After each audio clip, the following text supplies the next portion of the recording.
Hello, Luke. Did you know that Disney's Snow White remake debuts with poisonous low ratings on Rotten Tomatoes? Poisonous. I like that. Yeah, you could say white phosphorusousness. Yeah, because that's of course what Israel sprays in Gaza, doesn't it? Yeah. Yeah. That's what Gal Gadot used to do before she became an actress. Yes, yeah, she did, which is crazy because obviously she was still an actress back then because she was performing the role of living in a fake country. Am I right? Yeah, and to be honest, given her skills, I say she's even less of an actress now.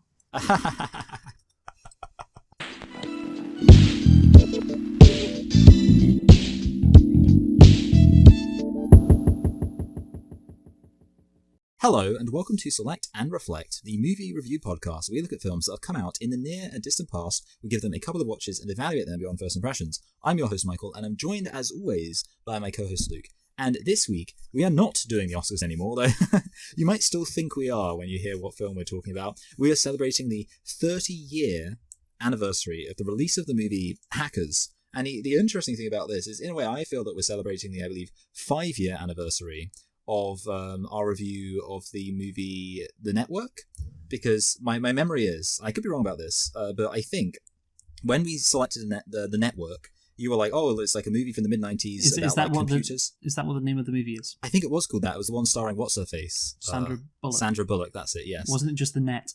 Oh, yeah, I think you're right, yeah, okay. So you were wrong. Oh, yeah, but that's fine, it's just a name. Anyway, it's like they say in my favourite movie, Social Network, drop the.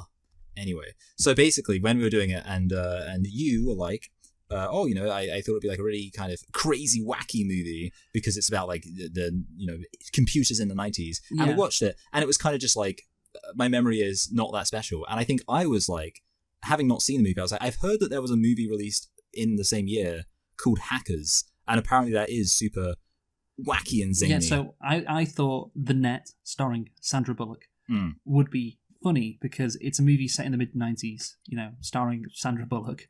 Not just set in, but made in. Yeah, of course, yes, made in, that's the crucial thing. So, of course, people were just discovering the internet or figuring it out, and so Hollywood jumped on it, and I expected The Net to kind of be funny, and it wasn't. But, however, you mentioned Hackers, and I did have that on my list as well. But we didn't do it that year, but now we are doing it this year. Yeah, it's kind of nice that we've been going for more than 5 years because it means that you can finally start rectifying for your mistakes. Yes, so shall we talk about Hackers? No. I don't think it's... No, yes, let's talk about it, Luke. Would you like to tell me some information about it? So Hackers is a 1995 American crime thriller film. That's it. It is a crime film, to be honest. Yes. I don't know if there's a genre that... Well, to be fair, I think if you're talking about computer hacking, it has to be a crime film to some extent. Yeah, because hacking is a crime. Yes, it is. You know what? It is a crime. Is there a genre based, about tech movies? I know you could say there's... I feel like you used the word cyber. I feel like the word cyber has to be in there. But... Well, you have cyberpunk, that term, but that kind of applies to...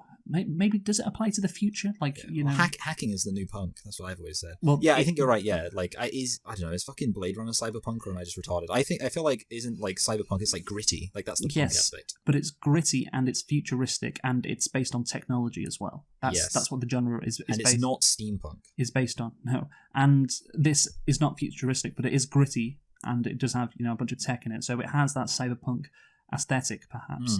Maybe that's what. I could say. This movie could have been set in the future, and I wouldn't have thought it was like they wouldn't have had to change that much if for it to be set in like some kind of weird, gross cyberpunk future. And it's directed by Ian Softly. Is that his actual name? Ian Softly sounds like that's his porn name. It is his name. Wow. And was written by Raphael Moreau. I actually think the movie is directed quite poorly, to be honest. What? Yeah, I don't think it's directed well at all. But the soundtrack and the aesthetic in general, everything around the actual dialogue and the actual directing. I think people who were trying to dress up the movie did a good job. I was going to say the word window dressing, and also I liked the aspects of the soundtrack. I liked the song that they played. I guess is it the opening titles when he's on the plane, like as like the first time we see him as an adult. Like flying to New York, they had like a funky song. I can't remember how it went, but I was like, "Oh, this is a funky song." People love this soundtrack, they do. And we'll get onto the writing by Raphael Moreau in a bit. But the movie stars Johnny Lee Miller, who is apparently meant to be 18 in this movie, which is this is the thing, which is crazy. It also stars Angelina Jolie. This was her first role, I think, or her breakout role. Fisher Stevens, shout out Fisher Stevens, and Lorraine Bracco as well. It was released on September the 15th, 1995 in the United States, so about 30 years ago. And sorry, you didn't actually get it right as to why we are reviewing the movie. So not just this. Oh, is that like a special occasion? Yeah, it's not just because of its 30-year anniversary. It's also because of an upcoming movie that's being released, kind of focused on computers. Not really, focused on being in a virtual world, as it were. And I told you about this. Girl. By the way, I told you. Yeah, you did. Yeah. I didn't. You know what? I feel like I've neglected to actually write down the relevant films because I always assumed it would be obvious, but sometimes I forget it's quite obscure. Finish the sentence. I am... Legend. Shut up, you fucking moron. I am... And it's Jack Black saying it. Oh. I am Speed from Sonic the Hedgehog. Furious D? Tenacious D? What does fucking Jack Black say? So this was a meme. Well, it was from a trailer, of course. He says this in a trailer. I am... Steve. Yes. And so you're aware... In the Minecraft movie. Yeah, oh, fucking hell.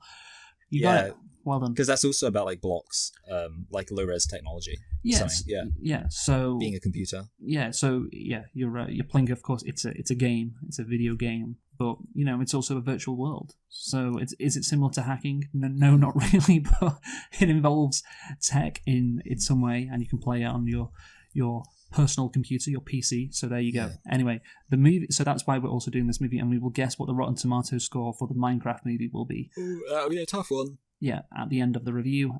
So that's why we're doing it along with its 30-year anniversary. So, Michael, can you guess what the budget was for Hackers? Yes, I can. It was...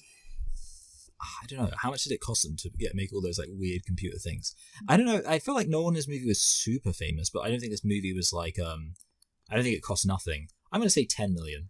20. Okay. 20. Yeah, I was actually surprised it cost that much, to be honest. That was surprising to me.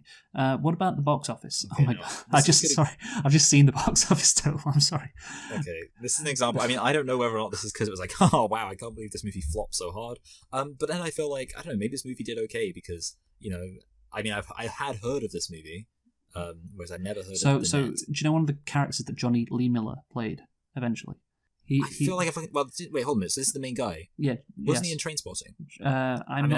Okay, that's not sure. Like that's not a famous role. I'll just tell you because you're not going to get it. He was Sherlock Holmes. Oh, really? In Elementary, and again, based on my reaction just then to reading the box office or seeing it, I would expect you to use some of Johnny Lee Miller's Sherlock ability and maybe work out what the budget is, or what the box office is. Because I don't think it should be that hard for you to do so. I see. Okay, cool. So I'm just quite surprised you didn't immediately think of the obvious answer to the question. The obvious answer. Well, I mean, I would assume like it's a surprisingly high amount based on your reaction. I think this movie made 100 million. Wrong. So it was, of course, not that, you fucking moron. It was a reaction because it was surprisingly low. I don't know why you think I'm supposed to be able to look. I don't know you on any level whatsoever. Well, I start laughing at the box office. Because you're bewildered at how high it is. Yeah. Wow, no, I know. That's so crazy. Yeah, this is great, but again, it should have been obvious. The box office was $7.5 million. This was a massive flop. But you could say a massive floppy disk. That's true, but somehow it turned into a cult classic. Of course, that is what it says on Wikipedia, and I suppose it is a cult classic because of how it influenced hacker subcultures. And all of that kind of shit, and the iconic fashion and the soundtrack and the whole aesthetic and visuals. Yeah. Also, what's his name? Is his name something Willard? He's the guy who plays Shaggy in Scooby Doo, and he also plays the guy in Scream. Yes, he's serial killer in this movie. Yeah, with a C. Serial. Yeah. He Jesus Christ. has a what's it called? Fucking he has an individual cult following. It's a very weird thing, but sometimes I'll go onto threads and stuff in various places about who's a really great actor who no one appreciates, and for some reason people will say, I think his name's Matthew Lillard. I think that's his name, and people go, this guy, he's he's a really underappreciated talent. I don't know exactly where that comes from because he's been in movies which people like. Yeah, I think that's it.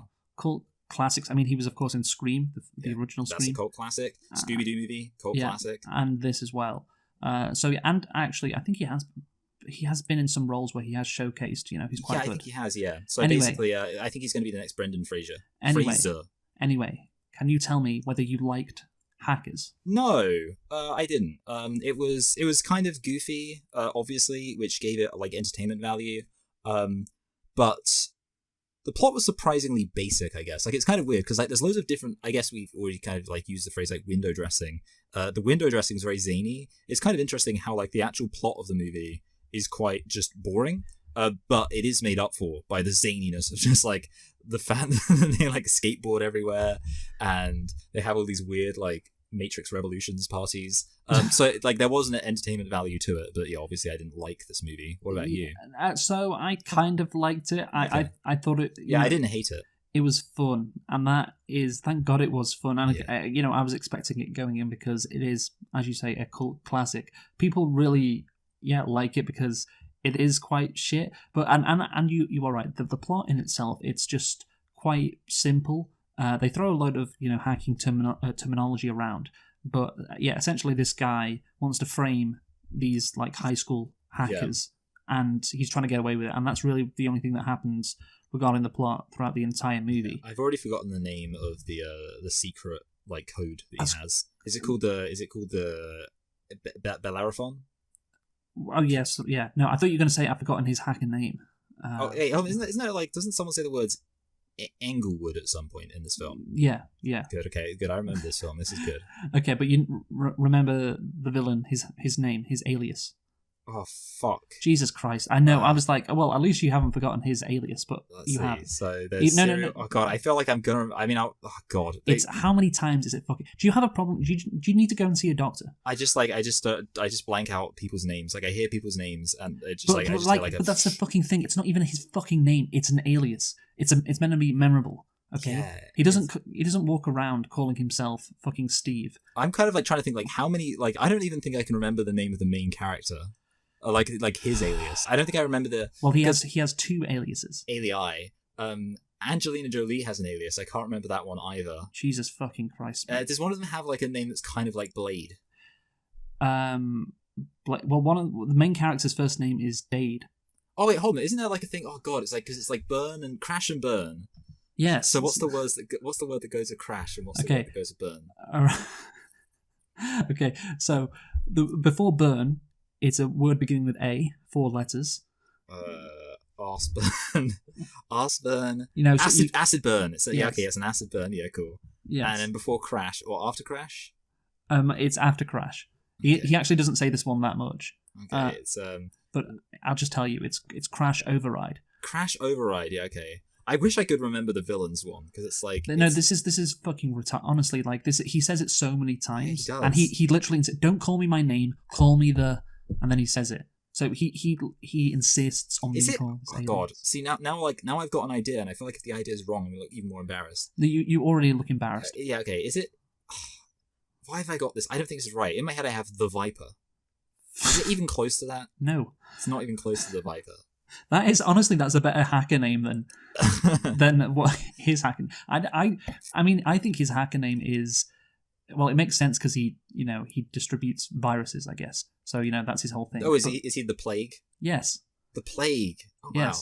But the Viper is good because it kind of sounds like virus. Or and he poisons people too. Yeah, syllable. Yeah, but the Plague is like he spreads this virus, like the plague. So yeah, but I just think that sounds kind of shit. The Plague, the Viper. No, that's a cool alias. But yeah, Crash Override is not cool. Acid Burn is. Okay. Yeah, acid burn feels like it should be more to do with drugs. Yeah, serial killer with a C, and I can't remember like the gay Latino. What's he called? It's the Freak, I think, but spelt with a PH.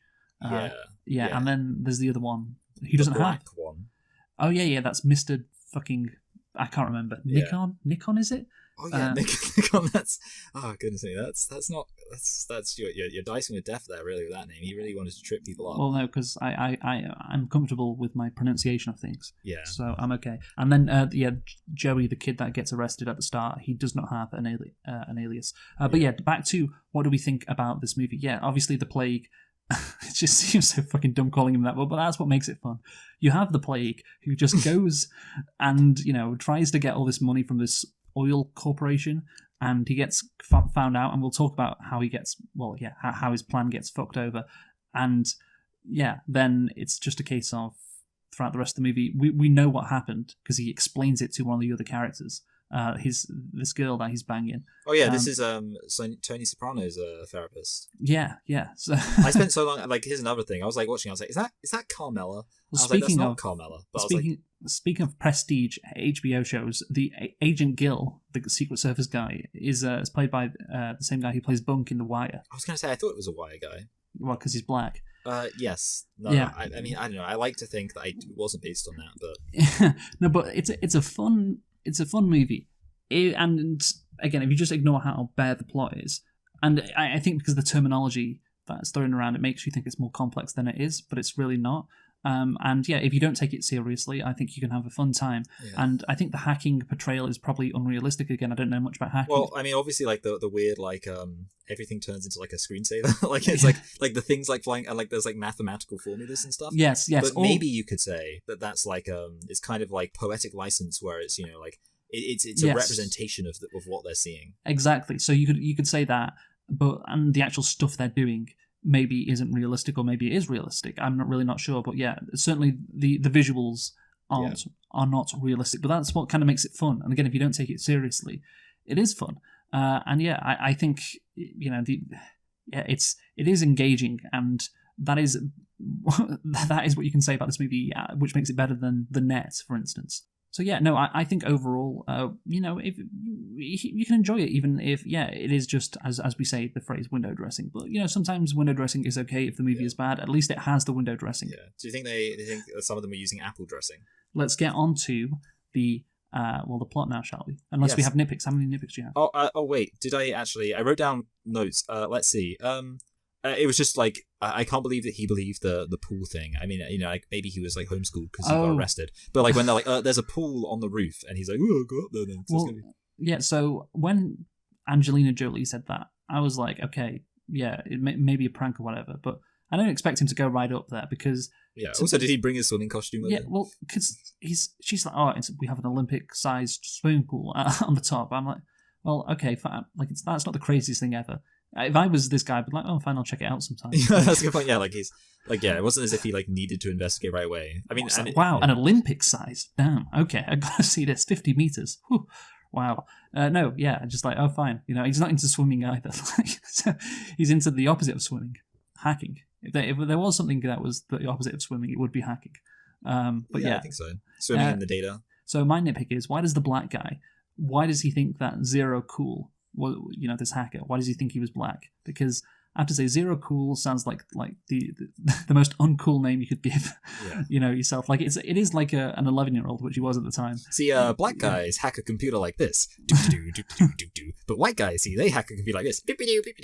Yeah. It's like, no, I need to show everyone I'm cool, so I'll call myself Zero Cool. Actually, the name implies you're not cool because you've got Zero Cool. Yeah. Yeah. Is it like? Do you think maybe it's like because he's like absolute zero? Like he's so cool that he's absolute zero. Yeah. I think it's just like the combination of words. It's meant to sound cool, but it's not. And if you actually think about it, it's like, wait, you're saying you've got no cool. You're on zero on the cool meter.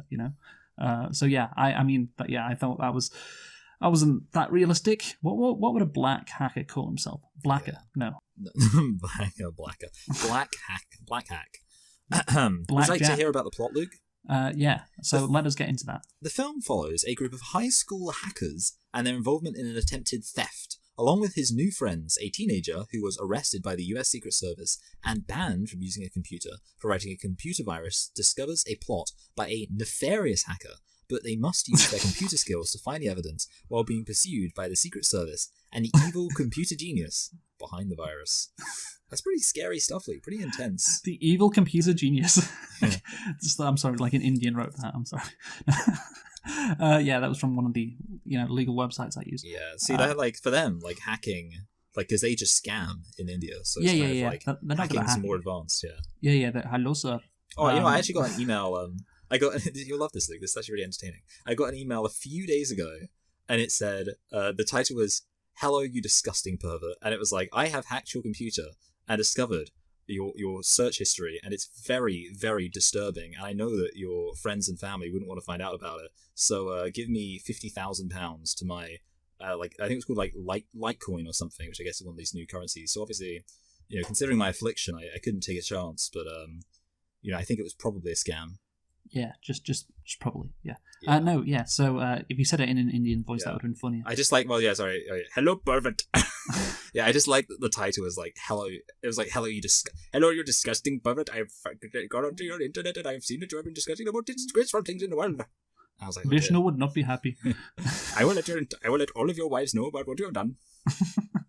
Okay, so yeah, let's talk about the plot. So yeah, this guy obviously moves to New York. He's called, what's he called? Dade? Is that's right? It's not Dave. It's Dade. It is Dade. Yes. Yeah, and he doesn't really have a character, to be honest, for a lot of the movie, and that really, again, like the writer just did not care about this main character. He made him so one-dimensional, and therefore I don't think Johnny Lee Miller, the actor, had a lot to work with. And I think this movie could have been better if his character was better and didn't just want to have sex with Angelina Jolie. Romances are always boring. Well, that's a fine motive to have, to be honest, but you need more. Like, you need this, because the movie kind of presents, but in a really shitty way, this philosophical choice, of being, of selling out, I guess. Which because you won't be able to go to uni or college. Yes, that was a big thing in the 90s, selling out, and he can sell out and join the plague and be on the side of the people cracking down on the hackers, and making a lot of money, because the plague lives in a beautiful penthouse. Or he can, stay in his grungy, shitty, cyberpunk aesthetic,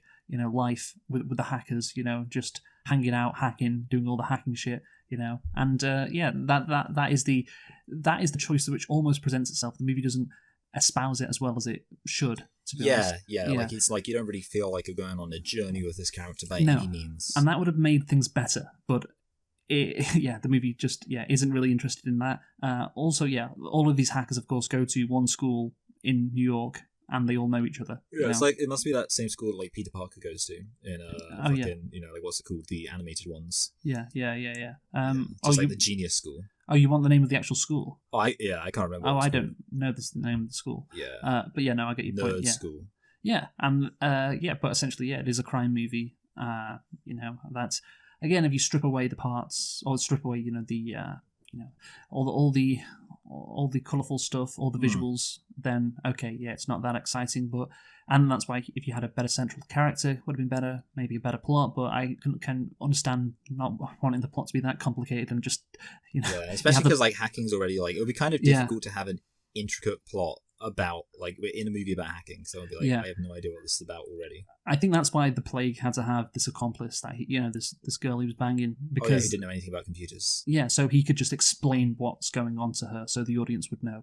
I'm pretty sure that. So clearly, I think they couldn't make it complicated. Why don't we get into the creation of this cult classic? Yeah. So, it was made in the mid-1990s when the internet was just starting to become popular among the general public. It reflects the ideals laid out in the hacker manifesto quoted in the film. This is our world now, the world of the electron and the switch. We exist without skin color, without nationality, without religious bias. And you call us criminals. Yes, I am a criminal. My crime is that of curiosity. It's like the that fucking gayest thing. Yeah, it's like fucking Anonymous, or what's his face? Neo's little thing he says at the end of the Matrix. A world without the Matrix.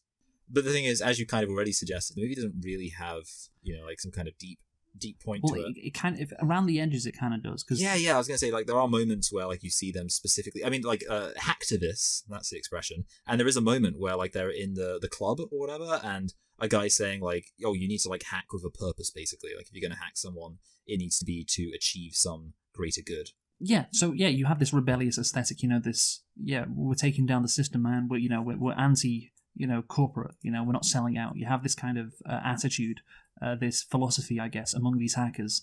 And it's just so funny that this movie was saying, hackers are all like this. Hackers don't have any religious bias. And they don't care about your skin color. Because we're all, they even have a woman. Yes. While we're on the net, while we're hacking, we can be anonymous. We can be whoever we want to be. And just the amount of racism and the amount of, like discrimination, abuse, all of the shit that has come with the internet. People really do care about your skin color on the internet. and so people care about. If you're a man or a woman on the internet, there is a lot of misogyny, and especially within these groups who would know a lot about technology. Who is the hacker known as 4chan, as they say? Yes, yeah, all of that kind of shit. Yeah, you talk about 4chan and all of that. Yeah, these subcultures which kind of would have originated from the same sort of philosophy that has been espoused here, but the philosophy which the philosophy which describes being rebellious, which is what these hackers are. They are rebellious. That's their main thing. And they say that the right is the new punk now. Yeah, exactly. Yeah, that's 4chan is rebelling, and now we have a fucking 4chan government in the United States, which is great. And also, like, all this like stuff, all this tech stuff. Then I don't know if it ever had like this philosophy, which this movie seems to think it might have, like underpinning it all about. Yeah, no, we're anti-system. Like you mentioned Anonymous. Anonymous claimed at one point to be against the big corporations or whatever. But then my understanding is they became cringe. I don't know exactly how they became cringe. But like now most people think, Anonymous, more like Gamus. Yeah, well, caring is cringe now. This whole mentality of we're going to change the world, that's cringe. Now it's all about you're into post-ironic. Yeah, if you're into tech, it's all about hating the Jews and thinking the Holocaust doesn't exist. Yeah, hating Gal Gadot. Yeah, and also being really involved with crypto and NFTs, which has again like. I imagine these guys, again, hacking is not the same as cryptocurrency, but it is it's adjacent to it in some ways. In terms of the people who would be interested in cryptocurrency are the same people who would be interested in this kind of shit. The plague has done a crypto scam. Oh yeah, the plague would be fucking so into crypto. Yeah. So that's but also my NFTs. Also, all these guys in this hacker group, because the plague's the villain, so he would be into NFTs and crypto. But all these guys, they would be like, oh yeah, Bitcoin is so cool. Like, it's also cool. All these coins are so cool because the government can't track it. So you can, this is what freedom means, man. Yeah, so much weed.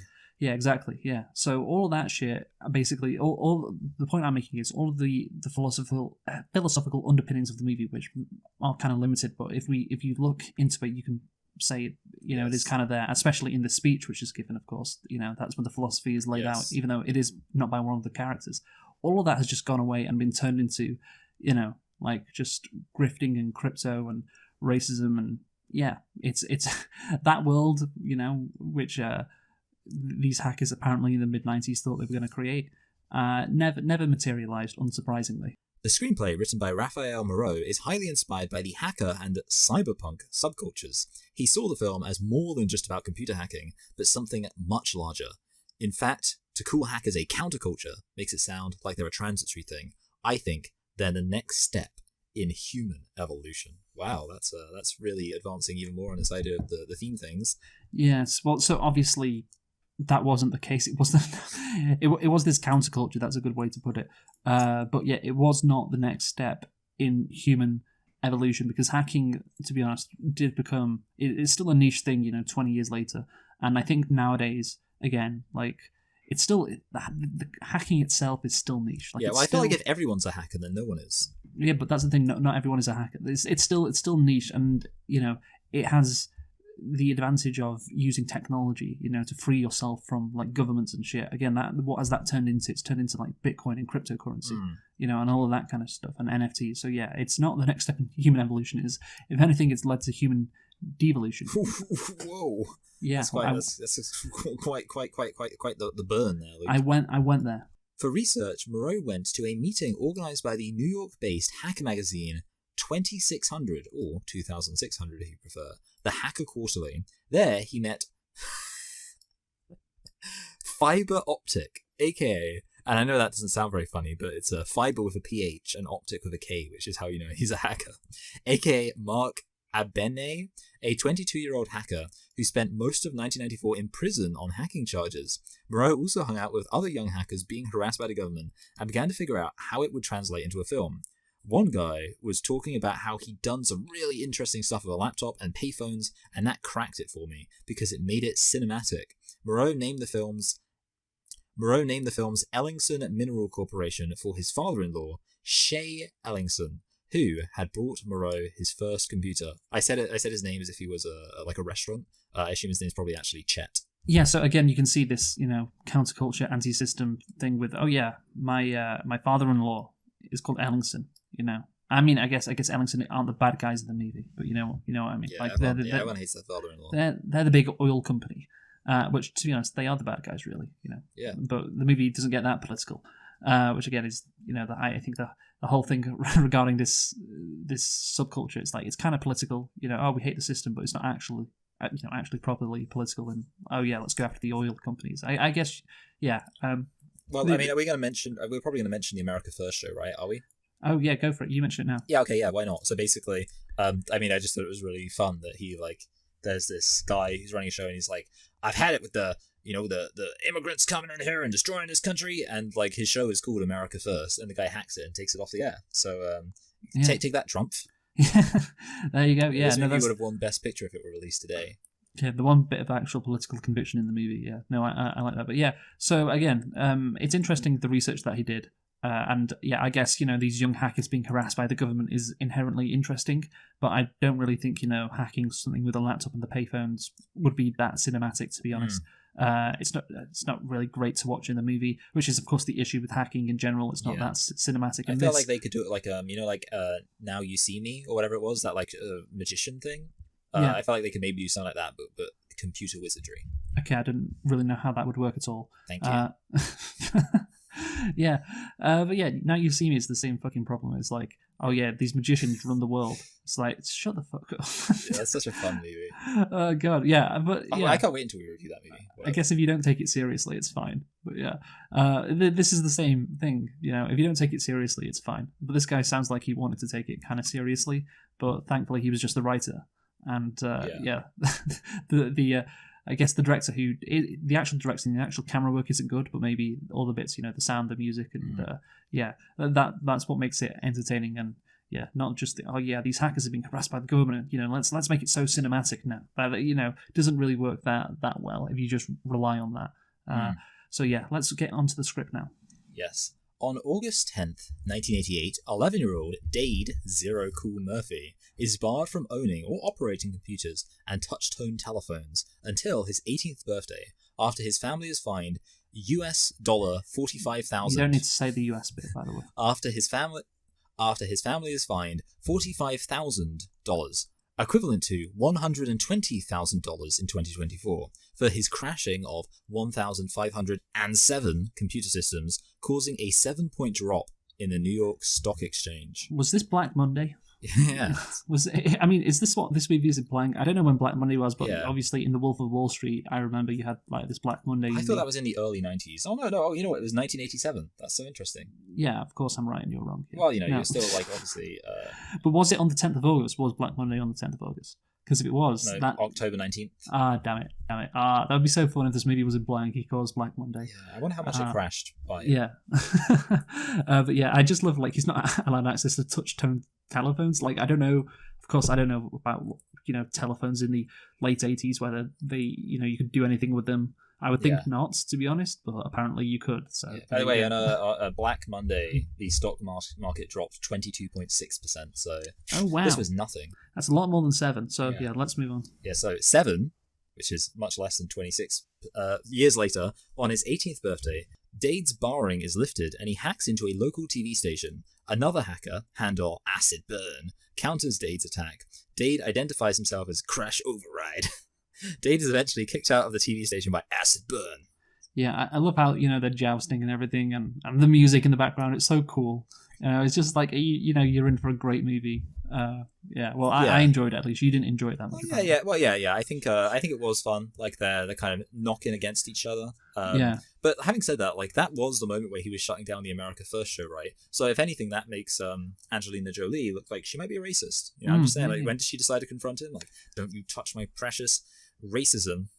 Okay, yeah, I love also when his mother is in the next scene, hey, I know we just moved here, but you're gonna love New York. It's the city that never sleeps. And there's an instant cut to techno music and a shot of the New York skyline.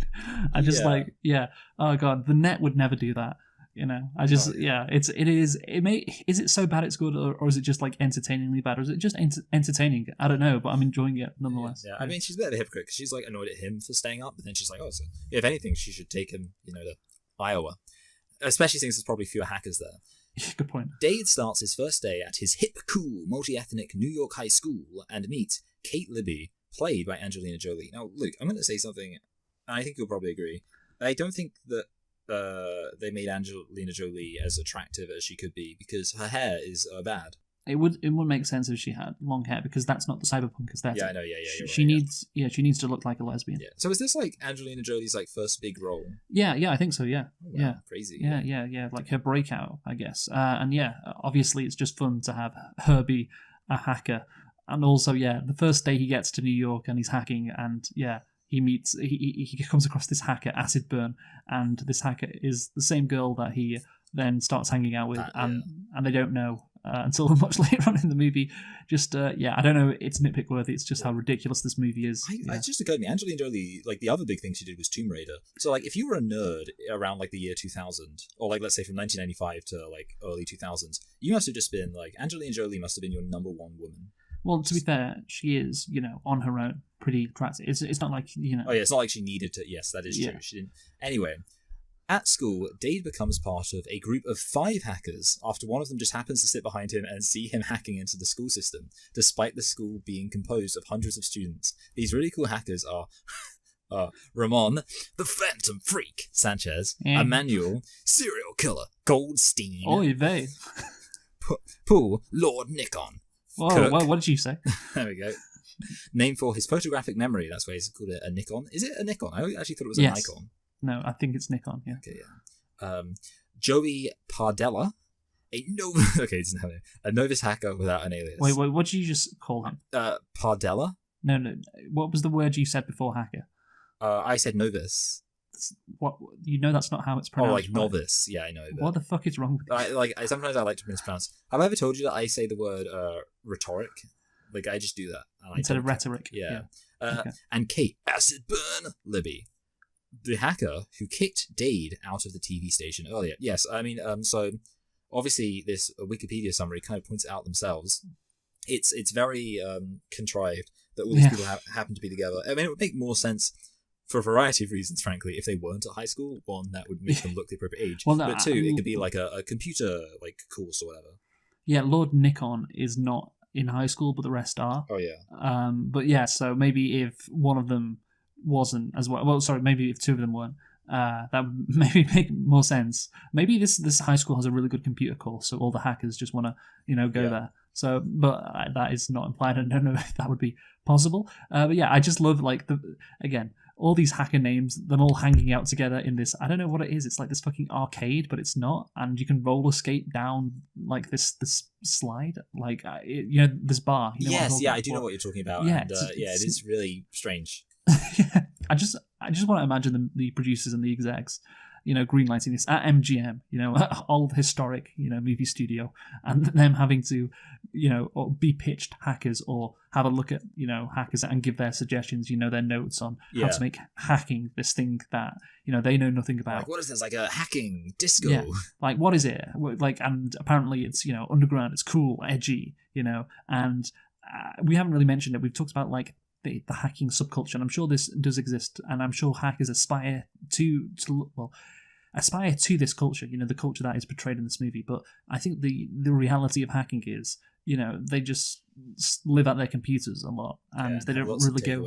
Yeah, they don't really go to parties or arcades.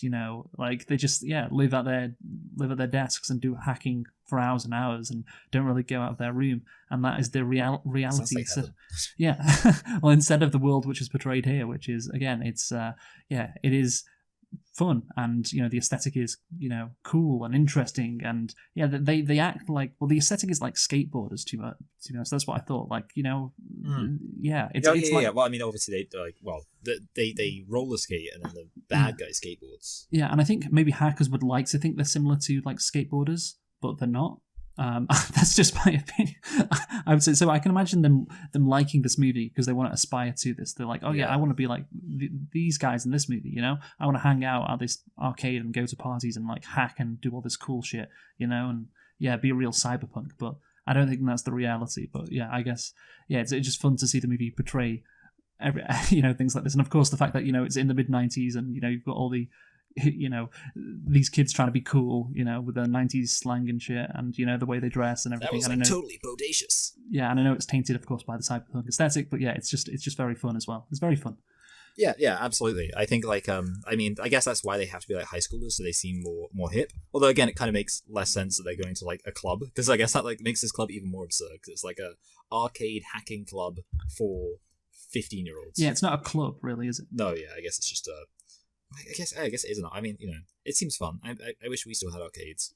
Anyway, What do you wish we still had arcades? yeah, even though I definitely would go. I don't know. It just seems like just a place we would go to hang out. Well, no, yeah. I mean, that's the thing. So people don't do that nowadays as much, or people don't, teenagers, kids just don't go to the mall. And that's because, you know, of how, you know, expensive things are nowadays. Starmonomics. Yeah, thank you, Keir Starmer. And also in the United States, compared to like 20, 30 years ago, it was just easier. Yeah, just to hang out at the mall and, you know, buy a bunch of stuff with the pocket money you got, or fucking, you know, the shitty job you had on once a weekend. Money made from hacking. Now, all the money made from hacking, but now that's not possible. So people, or young people, more and more just spend their time on social media at their homes, which is again what these people should be doing, because they're fucking hackers. Yeah, well, so it just shows how far we've fallen. Back in the 90s, like hackers were like going out like partying, point. And nowadays the coolest kid on the street is just at home. Cooling. Yeah, so even hackers back in the 90s were hanging out. That's how far we've fallen. Yeah. Broken Britain. Yeah. Joey, out to prove his skills, breaks into a Gibson supercomputer owned by the Ellingson Mineral Corporation while he is downloading a garbage file as proof of his feat. His mother disconnects his computer, leaving him with a fragmented file. However, his intrusion has been noticed and brought to the attention of Eugene the Plague Belford, a former hacker. Yeah. I actually at this point was thinking that like Joey was going to be way more of a main character, but well, he is. Oh no, sorry, not Joey. I thought you meant the Plague. Sorry. No, yeah. No, yeah. He's kind of the guy that gets caught at first. Yeah, he's like the inciting incident or whatever. Yeah. But just let's talk about the Plague. Fisher Stevens, just. Like, this movie is just, it's ridiculous, man. Like, imagine the Ellingson Mineral Corporation having a guy called the Plague. It's just, oh god. But that's the thing, it's, you know, it's like his resume just says the Plague. Yeah, but I guess that's what the point that the movie is making is, no, these people are taking over the world now, so you've got to accommodate them.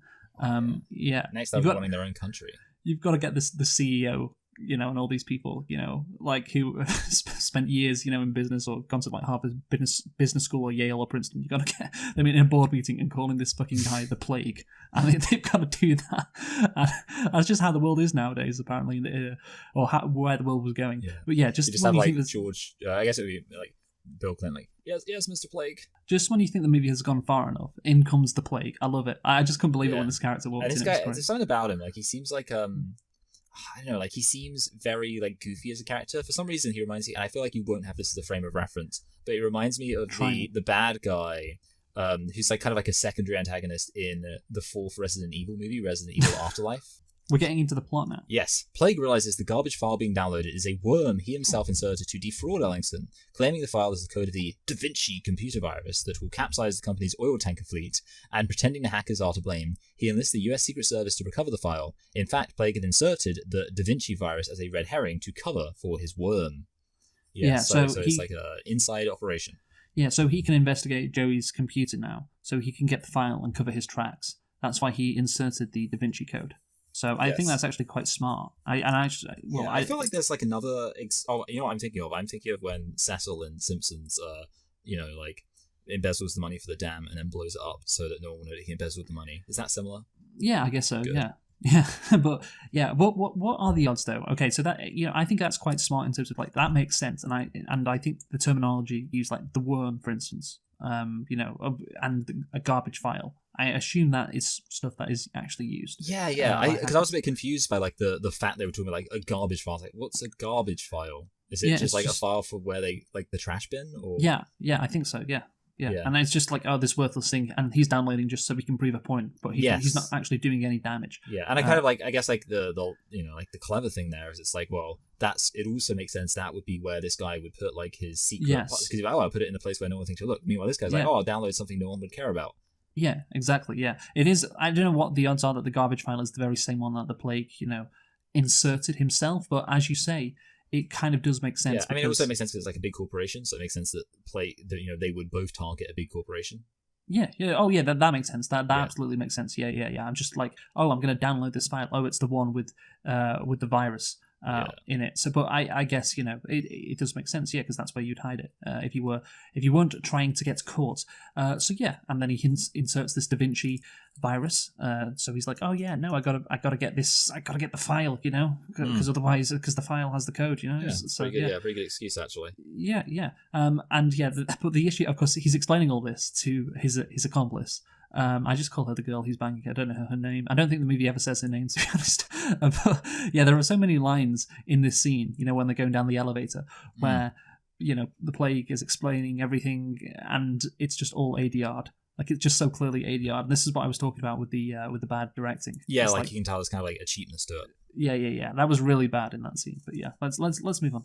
Joey is arrested, but he had hidden his disc. Dade and Kate make a bet, with Dade choosing a date with Kate, should he win, and Kate having Dade be her slave if she prevails. So very much a win-win for him. The hacking duel is to harass Agent Richard Gill.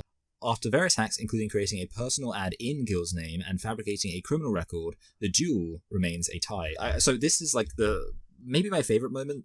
I would say with quite a degree of confidence. Actually, this is my favorite moment. Like the idea of them having like a hacking duel, and they've got things like they need to do specifically to mess with someone. But I think that's kind of realistic though. I do, because I can imagine they do hacking. Yeah, this guy explored the subcultures, and then you think about it, it's like showing off your skills. If this guy, this writer, explored these hacking subcultures, and it's like, oh yeah, like how much do you know? Like how much can you do? Yeah. From what I can gather, yeah, you would have these competitions. Yeah, it is actually kind of impressive that this guy actually like went to the effort of like looking into this. Because I feel like you can imagine a lot of other people would just be like, they probably just do like magic with their computers and like wouldn't bother to like look into it at all. That's why I think this movie has become a cult classic, because of the not necessarily again the plot, but the fact that this movie does actually show some aspects of hacking culture, even though that's such a shit term, but hacking culture, which is, again, kind of realistic, and then also meant to be aspired to. I think hackers want to aspire to that culture as well. So that's why I think it has become this cult classic. And I think this is realistic. It's a competition. Let's see who can hack this or whatever it is and ruin this guy's life. Let's see who can do it best. And the only realistic aspect is your competition is probably not going to be Angelina Jolie. Yeah. But it's just like sucks. Yeah. Remember in The Social Network, that movie when fucking Mark Zuckerberg, who plays him? Who plays him? Jesse Eisenberg. Yeah, that's it. Jesse Eisenberg. Yeah, he gets two people to like face off against each other, and it's really competitive. For a job at Facebook. And yeah, that's when the Joker does it. Yeah, it's that's the thing. You have these like male egos at play, as one character pointed out, even though one of the characters is a woman. Yeah, when Bambi tries to get that hot babe, and that other deer like fights him for her. Shut up. And yeah, basically, even if you're a nerd, you want to show off your abilities. You want to, show you're better than the others, even though it is at hacking and maybe not on like sports and stuff. But yeah, it's still like that competitive edge I think is realistic to have for hackers for sure. Yeah, absolutely. Yeah, like everyone likes to feel useful, making the world go round. Joey reveals the disc to Freak, who is arrested the next day before getting raped in jail, and informs Kate the disc is hidden. Kate retrieves the disc and asks for Dade's help, which he refuses as he has a record. He does copy the disc so that they have untampered evidence. Yeah, so this is kind of, I guess... The rape scene is crazy. Oh, yeah, like it was American History X to shame. It was like crazy. Yeah, so again, this is the problem with this guy. Yes. We haven't really talked about him. Dade. We haven't really talked about him at all because he just kind of exists in this movie. He's such a non-character. The movie just happens around him. Such a basic bitch. Yeah, and literally, for the first hour, he's not involved in the plot at all. The fucking Secret Service come to his house. I don't know why it'd be the Secret Service, by the way. I assume that's accurate, but again, I'd assume it'd be the FBI, but whatever. So they come to his house and interrogate him. But apart from that, the movie could literally just happen without him. And again, he's meant to be the main character. And even here, when, of course, Kate confronts him and is like, hey, can you help us? He's like, no, I'm not going to do it. And again, there's no, he doesn't espouse that he's got a record, he wants to protect his mother. He doesn't say any of that.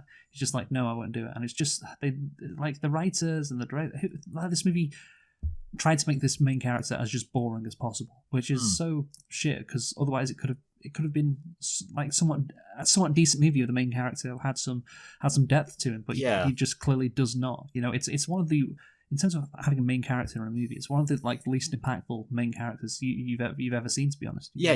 He looks he's a very dull, generic looking guy. I mean, have you? Sorry, I know you said he's been in like some other stuff, and I've already forgotten what you said he was in. Sherlock Holmes. Holmes. No, it's called Oh, Elementary. okay, yeah. So Yeah. is he good in that? Yeah. Okay, cool. Oh, well done. But I suppose isn't that Elementary? Isn't that quite recent? Like, isn't that like post 2010? Yeah. So yeah. maybe he really matured. Yeah, well, he is an English actor. So there you go. I mean, that's why some of his line deliveries are a bit weird. But I just thought he was trying to be weird because he's a hacker and a nerd. And Yeah. He's not trying to have charisma. Elementary's from 2012. Yeah. Anyway, let's move on. Yes. Determining that Dade did not hack into Ellingson, Plague sends him a powerful laptop with a request that he join him. He later threatens to have Dade's mother incarcerated with a manufactured criminal record. At this, Dade agrees to deliver a copy of the disc. Yeah, this is like Green Goblin and Spider-Man. Yeah. So again, this is the part of the movie where it's it's making a point that we're in the world. Well, we're in the age of the computer now. We're in the age of everything. It's not done manually. Everything is done on a computer. That's the world we're living in. And I guess this was a fear in the 90s, which I guess people kind of forgot about because it became so convenient. But you have that guy in the boardroom who's saying, well, we'll just make sure the ships don't flip over. We'll have the ships being controlled by if the Da Vinci Code works. We'll have the captain control it manually. And the Plague is like, no, everything is controlled by satellites now. There is no manual control, which I think is a bit ridiculous. I don't think. I was going to say that's so stupid. Yeah, I don't think that's realistic, to be honest. Because certainly in the 90s, you wouldn't put that much faith in just technology. But that's the point the movie is making. And here in this kind of scene, it's of course the Plague. And it's so ridiculous to call him that, but he's saying, yeah, okay. It doesn't matter like what your mother has done just because I can hack into the FBI's crime records or whatever. I can make sure that your mother gets put in jail, which I think is kind of bullshit because again there'll be no physical records of her court appearances. So when she's arrested, you'd have to have the physical documents. I think that's still the case today. This especially movie would have a field day with AI. Yeah, but again it is executed poorly, to be honest. This idea that we're in the age of the computer now, and I don't really agree so much, and especially not in the 90s. Honestly, we're like 25 years. You were 25 years too early with that take, and even now, yes, of course, technology just dominates our lives in a way that it's so much more than the 90s, but. You can't. I don't think you can just manufacture a criminal record by hacking into the FBI. I just don't think that's possible. Yeah. Because if you could, that would be a problem. I think essentially someone in the FBI has to decide that they want to frame you, and that's how they get you. But that's the thing. Even if you're framed, it's like, well, I still think they keep physical documents of shit. Yeah. I still think that's the case. But yeah, this is also the point where Dade has to make a choice to either be a rebel or be one of the corporate guys, who goes after the hackers, and and I mean, like we say, that's poorly executed as well. During a really cool 90s montage, Dade learns that the code is a worm designed to steal $25 million, equivalent to $51.6 million in 2024, from Ellingson's transactions, and that the Da Vinci virus is set to capsize the oil fleet the next day to provide cover and distract from the worm. Yes, a very cool 90s montage indeed. Yeah, I mean, how is that montage not a meme? Honestly, that's what I was thinking. Yeah, I mean, and I guess we haven't just fully the amount of times where hacking stuff and you just see it kind of reminds me, since you mentioned Elementary, reminds me of Sherlock when he's doing his brain powers, random images flying past him. Yeah. No, but it's hard to portray hacking as good, like we said, and this movie and all of the movies really struggle with it unless you want to make it a very basic movie, but that might be quite boring. You could either go with this aesthetic, the crazy aesthetic, which again is stylized, so it's not being serious, or you could go with the down to earth, boring hacking movie. In which case you'd have to have really strong character drama. Yeah, which I'm sure has been done. And you'd have to have a very interesting plot as well to make it work. But which I think would be I don't think this film was quite up to that. I think it had to rely on the zaniness. The next morning, Dade, Kate, Nikon, and Serial rollerblade from Washington Square Park, evading the Secret Service by hacking the traffic lights. The cast spent 3 weeks getting to know each other and learning how to type and rollerblade. They studied computers and met with actual computer hackers. Okay, so learning to rollerblade, that kind of makes sense. I do think rollerblading's pretty easy. I would like to think. Isn't the hardest part of rollerblading telling your parents that you're gay? But typing, Like, it's so funny to me. Like learning to type was a thing that people like had to learn. Yeah, I know. Like, but apparently that was the case. Because like back in those days, only women typed. Yeah, but and used a typewriter as well. Yeah, and they used to tell people that their sons had been killed in World War II. That's the only thing that was like. That's what when people heard typing. Or Vietnam. Yeah. Yeah, but yeah, I want to know about the rollerblading, like, because it's, you know, again, you think to go with this aesthetic they would skateboard. Yeah. But, like I said before, like the aesthetic that this movie is creating is similar to what you'd assume like a skateboarding aesthetic would be, that kind of subculture. Yeah. But maybe they thought, no, we're getting too close to skateboarding, so let's have them. But we need to have them do something similar. Rollerblading is so much less cool. let's have them rollerblade. But that's the problem; it's not that cool. And this is it's kind of a microcosm of the whole movie. You know, trying to make these hackers look very cool when in fact hacking is not cool. Just like rollerblading is not cool. Yes. So that's the whole issue. But yeah. Yes, I definitely agree. I think I remember. I feel like I remember hearing people talk about this movie one time, and I swear they implied that there was like some Back to the Future moments where people were like grabbing onto cars and like doing some extreme roller skating. Yeah. But didn't get that, so I was disappointed. Meeting up with Joey, they use payphones and acoustic couplers to hack the Gibson. At first, their attempts are easily rebuffed by Plague, who calls Dade to taunt him. Razor and Blade have contacted hackers around the world who lend their support and distract Plague long enough for Joey to download the file. This moment, I would say, is very gay. When like all of the hackers come together, like it's like Spider-Man again. This is just like Sam Raimi's Spider-Man.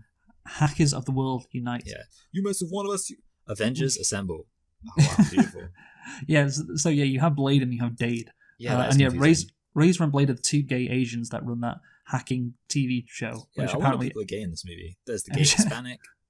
Yeah, which apparently everyone watches. But yeah, I just love that. Yeah, the hackers are all joining together because, you know, the hackers are united. You know, they have this common a philosophy which underpins the brotherhood of hackers. The brotherhood and the sisterhood. You know, they're all together. And the one sisterhood. Yeah. Yeah.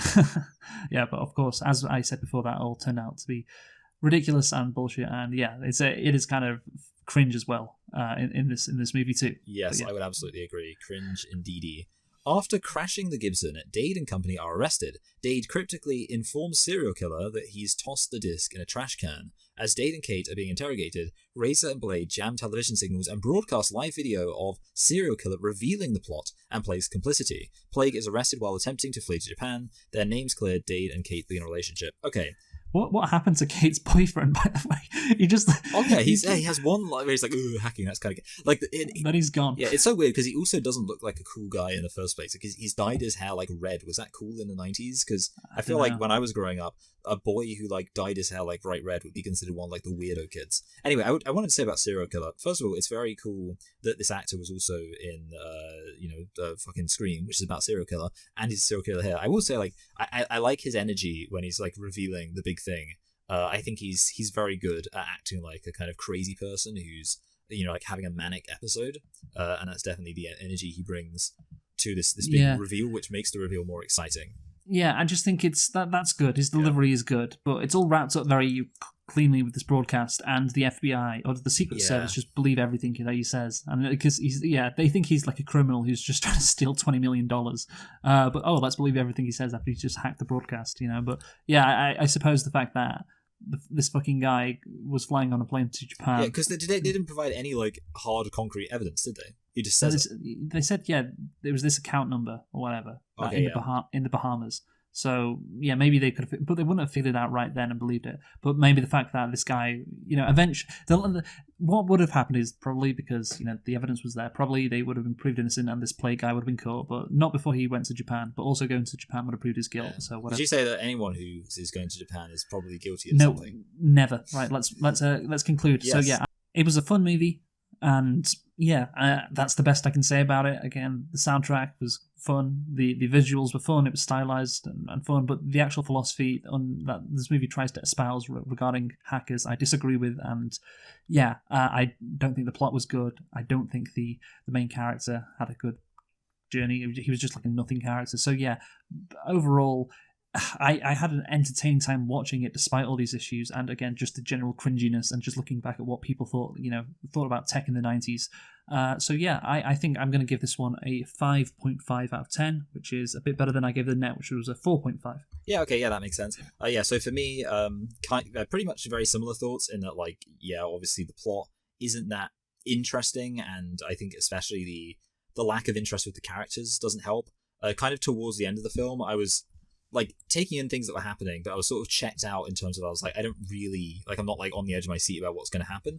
But obviously that, the film is entertaining. For me though, like, the entertaining stuff is still window dressing, so it doesn't change the fact that, like, the stuff that would really make me properly enjoy this film is obviously lacking. So I'm going to rank it slightly lower than like average, because I didn't really enjoy it. So for me, it's going to be a high 4. But yeah, Okay. still not terrible, and I think definitely the entertaining aspects help.